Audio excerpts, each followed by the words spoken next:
And a man is dead after another officer-involved shooting in Albuquerque.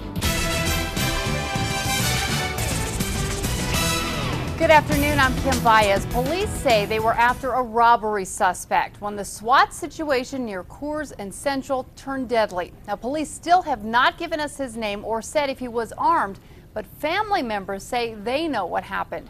Let's get the latest from News 13's Amanda Goodman. She is live out on 60th Street where police are still swarming the scene. Yeah, Kim, family members tell us the man killed by police is 31-year-old Michael Marquez, and they told us he pointed a gun at officers. Now, we're still waiting to hear from Chief Ray Schultz to get more details about what happened here this afternoon.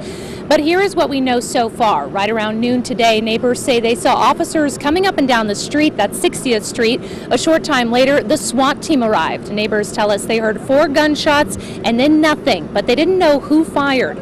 This video from Sky Ranger shows the man dead in a field. Now, APD did confirm one of their officers shot and killed a robbery suspect. Again, family members at the scene say that suspect was Michael Marquez, and they say a witness told them Marquez did point a gun at officers. Now, again, we are still waiting for Chief Ray Schultz to get here, and once he does, he'll provide us some more information. Of course, we'll pass it along to you. Kim? Okay, thanks, Amanda. This is the 20th police shooting in Albuquerque. In the past 20 months, 14 now have been fatal. It was a frantic call for help.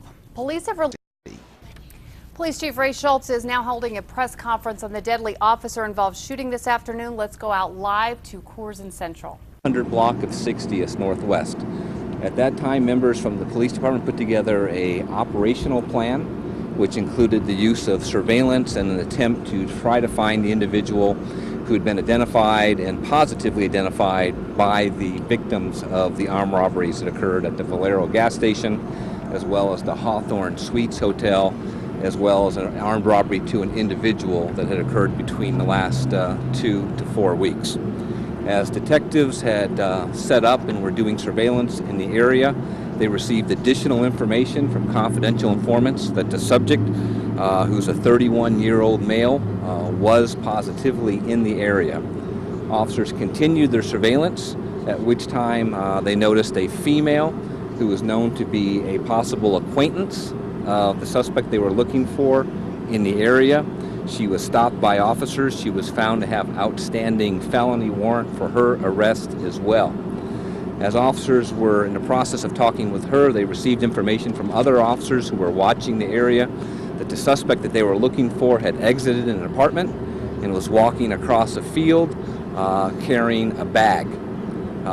As a person who was walking across the field realized that he was surrounded by officers, he began being very agitated and making comments to the officers while he was holding the bag in a fashion as if it was possibly had a rifle or some type of firearm inside.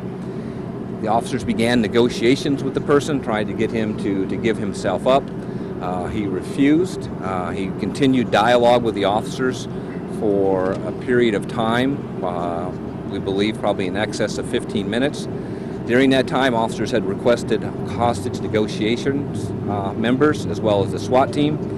They continued to do negotiations through the use of CIT officers that were present with this person. He did make comments that he was not going to go easy, that he was going to basically go out with a bang or words similar to that. After a while, the tactical team arrived. They set up. They were trying to get in a position where they would have less lethal options available. However, because of the distances and the layout of the physical area in this field, they were not able to get themselves in a position where they were close enough to deploy the less lethal options. At some point in time, the subject became very agitated, then began focusing on officers that were in the area that were now exposed because of a vehicle that was in the field where they confronted him. There was also several witnesses and civilians in the area, at which time one of the snipers did deploy his rifle, hitting and killing the subject. Upon approaching him, it was found that he was armed with an AK-47 assault rifle. During the course of the events, officers did hear him actually cycle the action on that rifle as he was confronting officers and having the dialogue with them.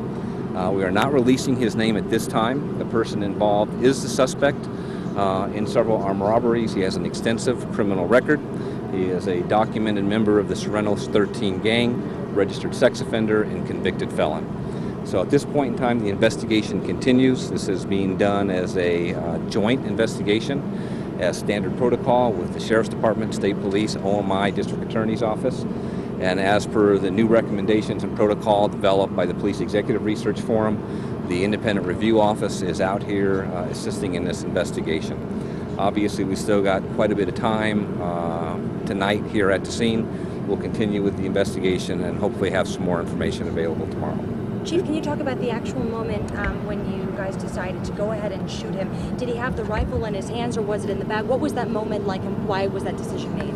Again, we're still in the process of interviewing officers, but the rifle was in the bag. He was cradling the item, which officers were able to determine was a rifle.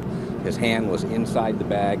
This is an AK-47 assault-type rifle with a pistol grip, and he was deliberately turning and pointing the bag, which of course contained a rifle, in the direction of officers, as well as making comments basically prior to the events today that he was not going to either go back to prison or not be taken alive. So, was the rifle loaded or did he have ammunition separate? Don't know at this point in time. That is, again, as a crime scene, the crime scene is worked from the outside in. It'll be several hours before we get to that point, but there is a rifle, an AK-47, very clearly visible in the bag. How many times was he shot? Don't know. Again, that'll be part of the final investigation. We believe that there were 2 shots fired by the sniper in this incident. What about that was Police Chief Ray Schultz, who's briefing us on the deadly officer-involved shooting that happened a little after noon this afternoon in the area of Central and Coors. They are not releasing the suspect's name, but family members tell us it is 31-year-old Michael Marquez. We're told he is a member of the Sorrento's gang, also a sex offender, has a long criminal history. Again, they were seeking him this afternoon in connection to at least 3 armed robberies in the last couple weeks. Obviously, this is still a developing situation and we'll continue to bring you new information.